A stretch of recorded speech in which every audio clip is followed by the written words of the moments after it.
El vehículo era un Toyota Camry gris, modelo reciente, con los vidrios polarizados hechos añicos. Estaba estacionado, o más bien abandonado de cualquier manera, en el estacionamiento del Local Shows, un club nocturno en el sector Villamar de Isla Verde. No era la 1 de la madrugada, era pleno día, una hora donde la gente sale a almorzar, donde el tráfico de la avenida es constante. Eso hizo que el descubrimiento fuera más escandaloso. No fueron los gritos los que alertaron, sino el olor a gasolina y la columnita de humo negro que empezó a salir del capó. Alguien llamó el 911. Cuando los primeros patrulleros llegaron, el humo ya era espeso. Se acercaron con cuidado, armas desenfundadas. A través del cristal destrozado del conductor se veían las siluetas, no una, sino 3, abatidas. El fuego empezó en el asiento trasero, un pequeño incendio que rápidamente se alimentó de la tapicería. Los bomberos lo apagaron en minutos, pero el daño ya estaba hecho. Dentro, el panorama era una carnicería íntima. En el asiento del conductor, Luis Rodríguez Isaac, el Chacal, de 29 años, su cuerpo reclinado hacia el lado del pasajero, acribillado. Los impactos de bala lo habían alcanzado en la espalda, en los brazos, en el costado. La trayectoria indicaba que los disparos vinieron del lado del conductor trasero y desde afuera, a través de la ventana. Junto a él, en el asiento del pasajero delantero, Carlos Rubén Encarnación, de 26 años, también muerto. Y en la parte trasera, otro hombre, de 45 años, el padre de Carlos. 3 generaciones de violencia, eliminadas en un solo acto. Solo un cuarto ocupante, Christopher Cruz Morales, de 26 años, sobrevivió milagrosamente, herido grave, convertido en el testigo mudo que la policía custodiaría en el hospital como si fuera un tesoro de Estado. El mensaje no podía ser más claro. Esto no fue un encuentro casual, fue una ejecución en una jaula de metal, una operación de limpieza. Y había ocurrido en Isla Verde, una de las zonas turísticas más transitadas de San Juan, a plena luz del día. La audacia era la firma. Para entender por qué el Chacal terminó en ese Toyota gris, hay que entrar en la Ciudadela. El residencial Luis Llorens Torres no es un vecindario, es una nación-estado dentro de San Juan, el más grande del Caribe. Una geometría caótica de edificios de hormigón pintados de colores pastel que se vuelven opacos bajo el sol, callejones que son trincheras naturales, y una economía que funciona con su propia moneda, el gramo de cocaína, la bolsita de crack, la pastilla de Xanax. Dentro de Llorens, el territorio lo es todo, y el territorio está fracturado como un espejo roto. No hay un solo poder, hay feudos. La calle 4, Joe Center, los colores en el medio, los 7, las Malvinas en Providencia. Cada uno con su jefe, su ejército de adolescentes armados con pistolas Ghost, sin serial, y sus puntos de venta fortificados en los primeros pisos de los edificios abandonados. Luis Rodríguez Isaac, el Chacal, no era un jefe cualquiera. Era el dueño del punto de polvo blanco, cocaína de alta pureza, en la calle 4. Un territorio codiciado porque da a una de las entradas principales del residencial. Su apodo no era casual. El Chacal es un animal de manada, pero cazador solitario, oportunista, despiadado. Así operaba él. Había llegado a esa posición no solo por ser violento, sino por ser inteligentemente violento. Se decía que en sus primeros años fue seguridad privada de Héctor el Father Figueroa, un nombre mayor en el narcotráfico boricua de los 2000. Aprendió el oficio, cómo mover dinero, cómo corromper contactos, cómo administrar el terror. Pero su ambición era ser más que un guardaespaldas. Quería su propio reino. La vida de un jefe en Llorens Torres es una paradoja claustrofóbica. Tienes todo el poder y cero libertad. El Chacal, en su cumbre, vivía como un rehén de su propio éxito. Sus salidas de la guarida, usualmente un apartamento en un piso alto con múltiples cámaras de seguridad caseras y mirillas en las puertas, eran programadas y esporádicas, como contaría después un informante. No podía pasar al territorio de otro feudo sin un permiso tácito o sin desatar una guerra. Cuando salía era con un convoy, un carro de avanzada con exploradores, el vehículo donde iba él, siempre cambiante, y un carro de retaguardia.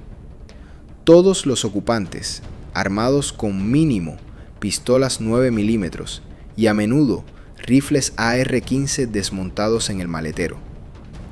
Vivir así, como diría el informante, es como estar tras las rejas, pero son las rejas que tú mismo forjaste. El respeto se mide por la capacidad de infligir miedo, y el Chacal tenía un talento especial para ello. Tenía un largo expediente policial, cargos estatales y federales que se acumulaban como moscas en un cadáver, pero siempre encontraba la forma de seguir en la cadade, por testigos que se retractaban, por evidencia que desaparecía, o por la simple dificultad de entrar a Llorens a arrestarlo. Su firma se volvió mitológica. Jóvenes del residencial que nunca lo veían en persona hablaban de sus hazañas. Se hicieron camisetas con su apodo, estampadas en talleres clandestinos. Era el arquetipo del bandido exitoso, el que se codió con el Fader y luego construyó su propio imperio en una de las esquinas más calientes de la isla. El principio del fin no empezó en Llorens, sino en Piñones. El Chacal, en su afán de consolidar poder y mandar mensajes, cometió un error de cálculo estratégico monumental. Según los hilos de inteligencia que la policía y sus enemigos seguían, el Chacal dio de baja a un dominicano. No era un punto cualquiera, era el hijo de un capo dominicano establecido, con conexiones transnacionales y un negocio que iba más allá de la venta callejera. El procedimiento fue el estándar. Lo interceptaron, lo subieron a un carro, lo llevaron a un hoyo en los manglares de Piñones, un lugar notorio para deshacerse de cuerpos.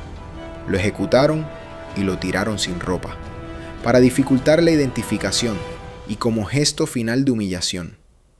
Pero en el narcotráfico, los cadáveres, especialmente los de sangre con peso, tienen pedigrí. El padre del joven dominicano no fue a la policía, fue al mercado. Puso un precio sobre la cabeza del Chacal, una recompensa en efectivo lo suficientemente grande como para tentar a cualquiera, incluso a los de su propio bando. Aquí es donde la lealtad en el residencial muestra su verdadero precio. La calle 4, el territorio del Chacal, no era una familia unida. Era una colección de egos, ambiciones y resentimientos bajo el mando de un hombre que cada vez salía menos y confiaba en chivatazos. El precio por su cabeza activó a los infiltrados dentro de su propia operación. Gente de su círculo, quizás lugartenientes que veían su ascenso bloqueado, o simples soldados tentados por una suma que equivalía a años de ventas en el punto, empezaron a pasar información. Vigilaban sus movimientos día y noche, sabían sus rutinas, sus vehículos alternos, sus protocolos de seguridad. Le dieron al equipo de sicarios contratados por el capo dominicano el bien más valioso, el patrón. Sabían que el Chacal no podía resistir una salida programada a una reunión fuera del residencial, quizás para cerrar un negocio o recibir un pago. La policía, a través de sus propios informantes, supo después que el ataque ya estaba planificado. Tenían dos escenarios: la Marginal, la carretera PR1 o Canóvanas. Donde fuera, ese día él no regresaría a Llorens. El día de la ejecución, la logística fue impecable. El Chacal se movía con su equipo, pero la ventaja de la inteligencia previa es imbatible. Lo interceptaron en un punto de la vía donde el tráfico los obligaría a reducir la velocidad o detenerse. Los sicarios no iban en un solo carro. Probablemente uno se puso a la par, otro bloqueó la parte delantera. Los disparos fueron ráfagas cortas y precisas, dirigidas al compartimiento del conductor. El uso de armas de alto calibre, posiblemente rifles, perforó la carrocería del Toyota como si fuera mantequilla. No hubo gran persecución, fue un golpe quirúrgico. Inmediatamente después, los sicarios, en un movimiento calculado para destruir evidencia forense, ADN, casquillos que pudieran tener marcas únicas, tal vez hasta el celular del chacal con sus contactos, condujeron el vehículo con los cuerpos dentro hasta el estacionamiento de Isla Verde y le prendieron fuego. No les importó que fuera una zona céntrica, querían que el mensaje llegara claro y rápido. El trabajo estaba hecho. Que el capo dominicano viera el resultado, que Llorens Torres lo supiera. La muerte del chacal no trajo paz a la calle 4, al contrario, abrió el vacío. Su puesto era demasiado jugoso. Se desató una guerra interna por la sucesión que dejó más cadáveres en los próximos meses. Los otros feudos de Llorens, como las Malvinas, con los que siempre había tenido guerra, vieron una oportunidad para invadir. La violencia se recrudeció. El negocio, sin embargo, no se detuvo. Nunca se detiene. Solo cambian los administradores. El mito del chacal, por su parte, creció. Su muerte a plena luz del día, en un ataque tan audaz, lo cementó como una leyenda trágica y violenta. Las camisetas siguieron vendiéndose. La sangre del chacal todavía estaba caliente en el asfalto de Isla Verde cuando las máquinas empezaron a moverse.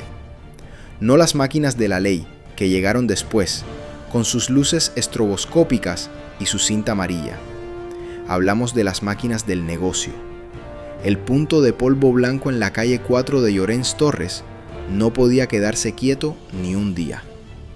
El flujo de dinero era como el sistema circulatorio del residencial. Si se coagulaba, todo el cuerpo empezaba a gangrenarse. Esa misma noche, mientras los forenses sacaban los cuerpos carbonizados del Toyota, ya había una reunión en un apartamento del edificio 12, a 2 cuadras del punto del chacal. No estaban los lugartenientes más visibles. Esos eran sospechosos de haber dado el pitazo.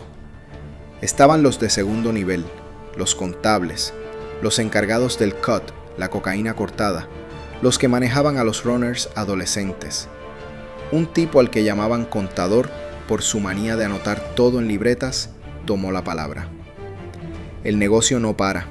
La calle tiene sed y nosotros tenemos el agua. Pero el que controlaba la llave se fue. Ahora o nos organizamos o nos despedazan. Se repartieron las funciones de manera temporal, pero en el mundo del AMPA, lo temporal se vuelve permanente con un par de balas. La primera señal de la guerra interna no fue un tiroteo, fue un secuestro.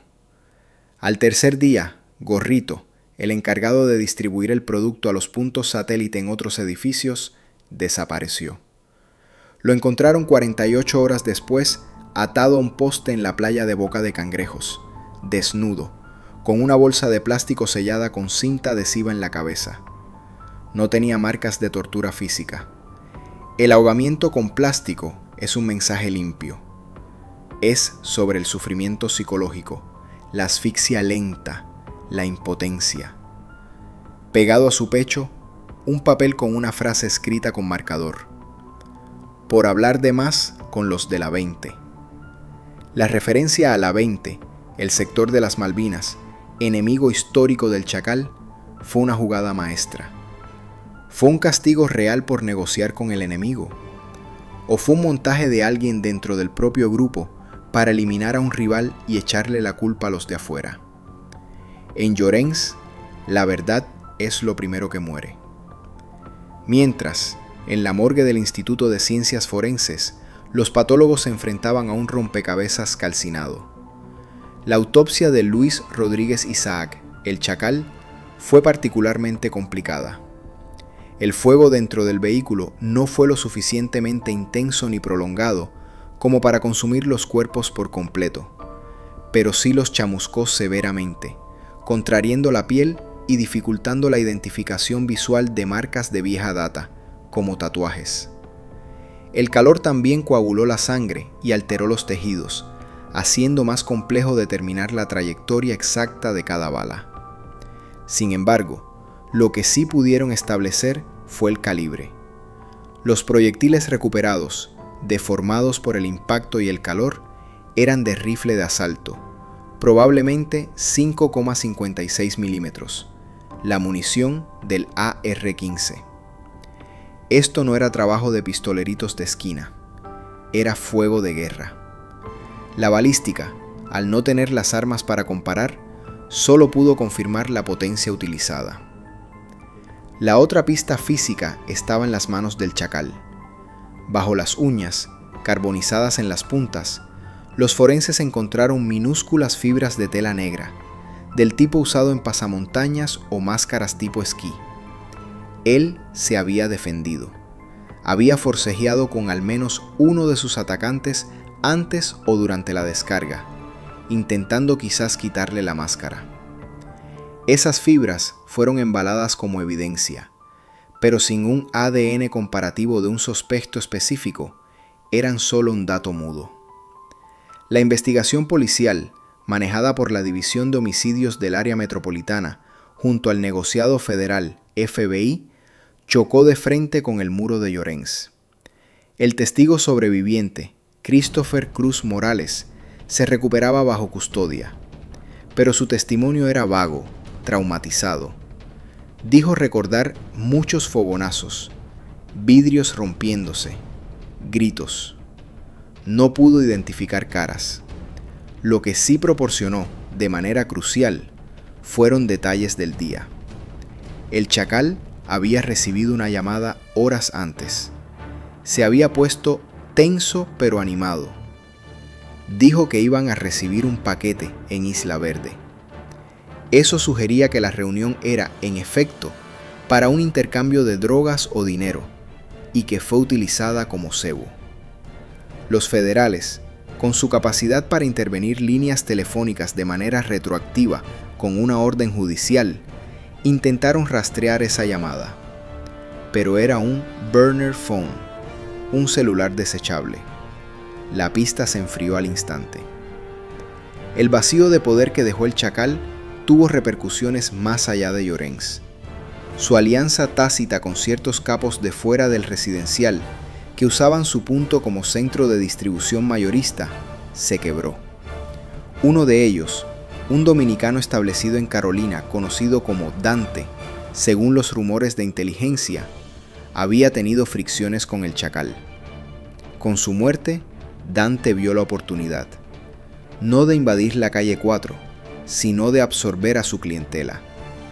Empezó a ofrecer producto de importación directo, a mejor precio, a los líderes de otros sectores de Llorens, socavando la red que el chacal había construido. Esto desató una guerra comercial que rápidamente se volvió violenta. En un mes, 3 puntos de droga en los sectores de Los Colores y Joe Center fueron atacados con granadas de fragmentación caseras, hechas con tubos de PVC y pólvora de fuegos artificiales. No hubo muertos, pero el mensaje de Dante